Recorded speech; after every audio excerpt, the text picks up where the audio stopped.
Action. This is Dr. Victor McCullough along with Dr. Rockford Johnson. Dr. Johnson is the district superintendent of the Crossroads district of the Oklahoma Conference of the United Methodist Church. And so it's our pleasure to have Dr. Johnson with us today in order to talk about clergy ethics and ministerial leadership. Our class is Ministry 301, Introduction to Ministry.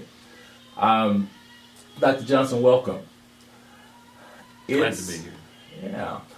Well, we know that as a district superintendent, you are supervising over 50 churches and about roughly 80 clergy persons, including pastors and people in extension ministries. Dr. Johnson, studies reveal that many clergy persons in the United Methodist Church begin their ministerial careers unprepared to handle issues of professional ethics, power, and interpersonal boundaries, which has many times led to some manner of misconduct. What are some ways that the appointed cabinet here in the Oklahoma Conference, of which you're a part, contributes to the professional preparation of ministerial leadership? Well, anyway, thanks for asking me, Dr. McCullough, to be a part of this. In terms of the appointed cabinet, of course, the Board of Ordained Ministry has a big part of that, but we work with the Board of Ordained Ministry, and we have helped lead the sexual ethics seminars for training quadrennially for the conference. But you know, we have annual consultations with clergy, and one of the things that one of the pieces of that are the annual pastor profiles and local church profiles, and we're responsible for writing the questions. And so I think in the way we do that, we create conversations. And I think one of the healthiest things we can do as appointed cabinet, and that we try to do, is just to engage in conversation that's formative rather than summative. And so, you know, we're not trying to catch people doing the wrong thing or catch people to being inadequate in some way, but to open up a conversation. It's a bit interesting. We ask a question on the profile that says, have you done anything in your ministerial conduct that could cause a complaint to be filed, or some question like that? And we expect that. We always get the answer no. And sometimes I get some answers like, nothing that I know of, or you know, some people misunderstand that question and kind of say things like, well, I challenge the church at this point or another, and it's nothing technically ethical. But I just point to that to say we try to open up a conversation. And sometimes those conversations really do open up in ways where someone is caught having stumbled, and somehow that comes to the district superintendent, and then the superintendent will often take that to the cabinet for a collective wisdom about that, for the bishop and the colleagues of the cabinet to weigh in on that, so that we can address that in a formative, remedial, grace-filled kind of way that's also accountable. And so I think that's a part of our role. The superintendent, though we are pastoral, it's difficult for us to be the pastor of the pastors because we're the supervisor. Right. And so those two roles don't really sync that well. And therefore pastors need, for that pastoral care, really need the covenant and collegial friends, etc. While we will be pastoral and seek to do that, we do have an accountability role, a supervisory role. And so we do that, but we try to do it in a formative kind of way. And of course, formal complaints about conduct go to the bishop, but then superintendents often play a role in discernment and conversation as we try to work through that. Right. Thank you. Well, I've heard pastoral ethics defined as a basic standard of conduct which determines what is appropriate, acceptable, and expected of a pastor, both in his or her personal as well as professional lives. How do you understand pastoral or clergy ethics, and how important has this knowledge been for you in your work as a supervisor of pastoral leaders? You know, the first thing that comes to my mind in defining clergy ethics are the Wesleyan general rules. Do no harm, do good, and stay in love with God. I think when I think about this, one of the reasons we need training in clergy ethics, sexual ethics, boundaries, those kinds of things, is because on that issue of doing no harm, Right. we sometimes don't know what it is that does harm to those who are different than we are, who don't have perhaps the status that we have. As clergy, we have a certain degree of authority or power or status. So if someone of a different gender or different ethnicity or race, if we don't know how people experience various kinds of conduct, then we may not know whether or not we are doing harm. So we need, that says to me, we need, in order for us to do no harm and then to do the good, we need the training. We need to discern about all the pieces of ourselves, our inner lives, etc., and our professional lives that play into that. When I think of doing good and doing no harm, it's really a performance kind of thing. And I read a book once, and I can't remember who wrote it, but it talked about preaching as performance, and the idea that performance, by definition, means through a form. And so, all the doing of good that we do and the refusing to do the harm is through the forms that we employ. So, as a pastor, that's a formal kind of life. We conduct worship, we do counseling, we lead in terms of administration and strategy and organization, and so we, through those forms, we have to be careful that we don't cross the line, that we do the good and we do no harm. And it takes well-formed character, because the character then is lived through those forms. And so that's kind of one of the ways that I think about that. Well-formed character, is a kind of a holy ego strength, a kind of a holy resilience, a kind of a holy wisdom about what is good and what is harmful. And then we live that out in the conduct of our professional lives. When it comes to staying in love with others, I think the crux of the matter for me in terms of ethics is that is our ego versus others. If we're going to stay in love with God and stay in love with our neighbors, then we've got to know what that means for us in terms of not being self-serving, because ethics is really about that very crucial matter of, am I self-serving and therefore harming others or not? And so in Paul's writings, he uses a word that's translated selfish ambition. Aristotle used it for the ambition for political office.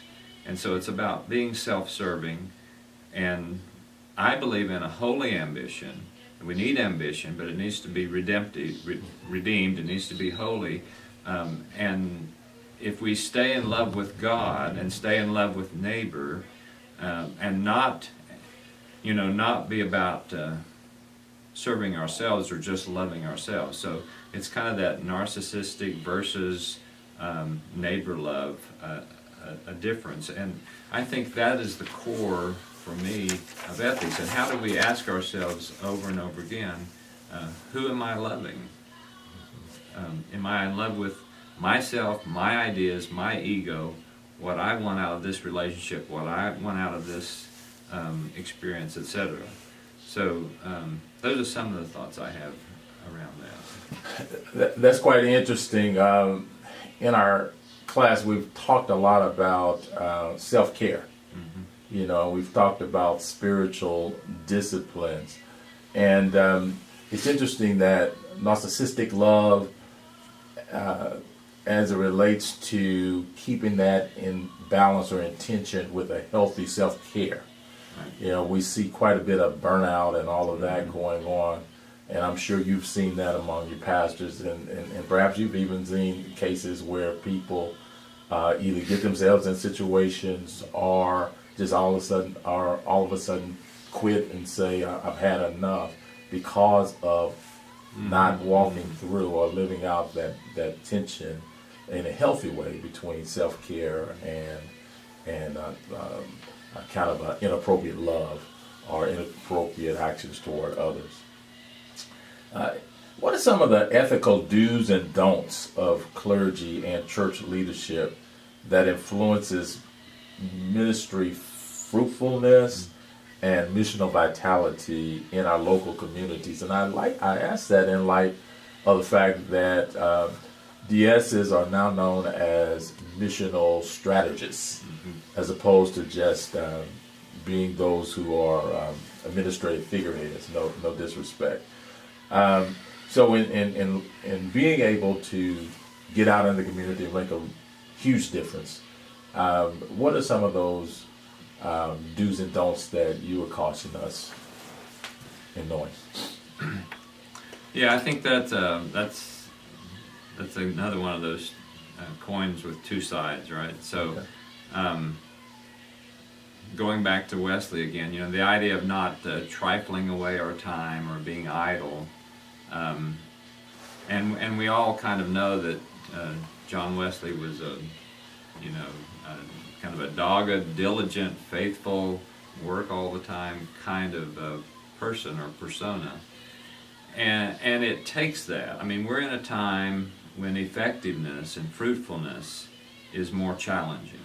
I think the recent studies have said, the culture's moving away from the church, less willing to say that they're attached to the church, still wanting to be spiritual, of course, but and many of our churches are at a point of decline. We have some wonderfully growing churches. We have a sizable number of plateaued churches, and all of these churches, growing churches, plateaued, even declining churches, want to change and grow again, and must, for us to continue our witness to the way of Jesus. And so, in terms of being effective and being ethical, if we don't spend our time on the most important matters, then in some ways we are not faithful to our calling, and we're not living out that in a way that's effective. So the flip side of that is that we can be so absorbed in being effective, fruitful, successful, etc., that it can bring out the worst of our character. And so sometimes people get angry at other people or angry at volunteers, angry at the church people because they won't respond and follow, and then church members get angry at pastors because and blame pastors and vice versa because of decline or whatever. So in that setting and in the around the question of fruitfulness and effectiveness, it's a real challenge to not devolve into the baser parts of our character. And so again calls for self-care, self-discernment, self-awareness, self-differentiation. So to care for ourselves in ways that allows us then to act in fruitful and effective ways. That's so essential. Thank you. How do you conceptualize clergy ethics as it relates to accountability and covenant community? So when I think of covenant community, I think of our conference. We as United Methodists have membership in the annual conference, and we live in the orders of deacons or elders in the fellowship of local pastors. And so those covenant communities are essential, I think, for us. To be ethical assumes that we live in community. How do we live with each other? And so one of the things I would say is that one of the real dangers to good ethical conduct is isolation. And the kind of, I'll be alone, I'll do this alone, I'll make decisions alone. And there's a question of do we act in private in the same way that we would want to report in public? So I have a real deep trust and belief in the covenant community as a collective, as a conference. You see this in the scriptures, in the book of Acts and other places. You know, the Spirit says to the church, do this or do that. And so I think it's based in that, it's important that we learn to conduct ourselves privately in ways that we are glad to, as I said, report publicly. And the other side of that is that we offer ourselves to others and learn from others, that we are open to being shaped by the covenant, by the community, that we engage in orders meetings and training and we engage in conversation. So we give ourselves to the conversations that we have with colleagues and with supervisors. We give ourselves to the conversation that's happening in the various conferences, whether it's charge conference or district conference or general conference or whatever. And we engage in that in ways that says, I want to learn more about being a part of this and want to learn the practices and the ethics of what we share together. Great, I see that. And I might add, in your leadership, there's always the effort to bring pastors together and have those holy conversations or be a part of cluster gatherings.